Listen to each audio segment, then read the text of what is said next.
जुमल जाके झूके घरेलू छठ बरतिया से जाके झूके घरेलू छठ बरतिया से जाके झूके।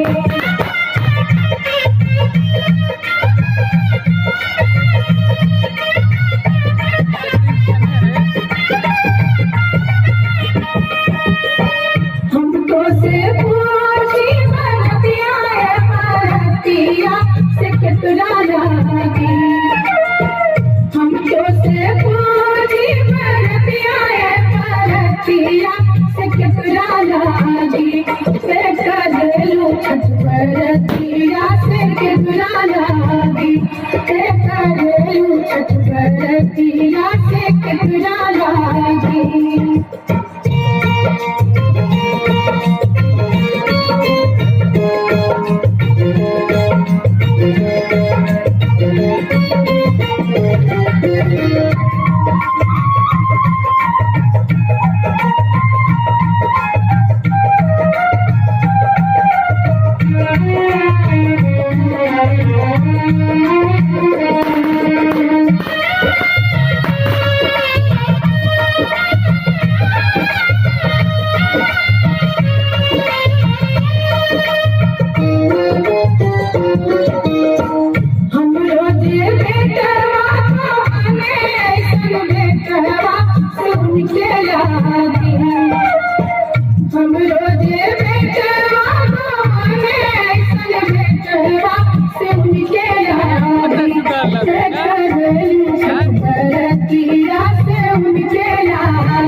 छठ बरतिया से जाके झूके।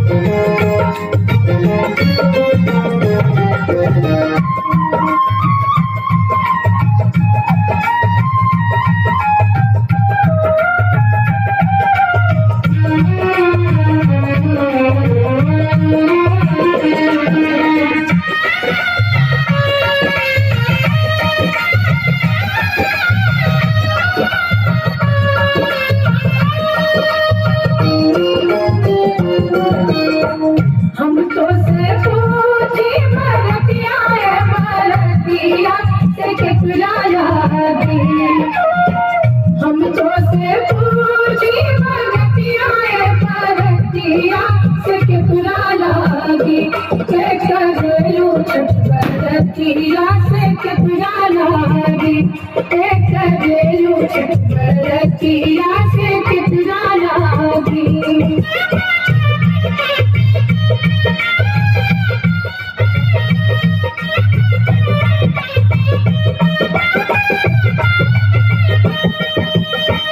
हम रोजे स्वामी को बने स्वामी से उनके लागी, हम रोजे स्वामी को बने स्वामी से उनके लागी घरेलू छठ बरतिया से उनके लागी घरेलू छठ बरतिया से उनके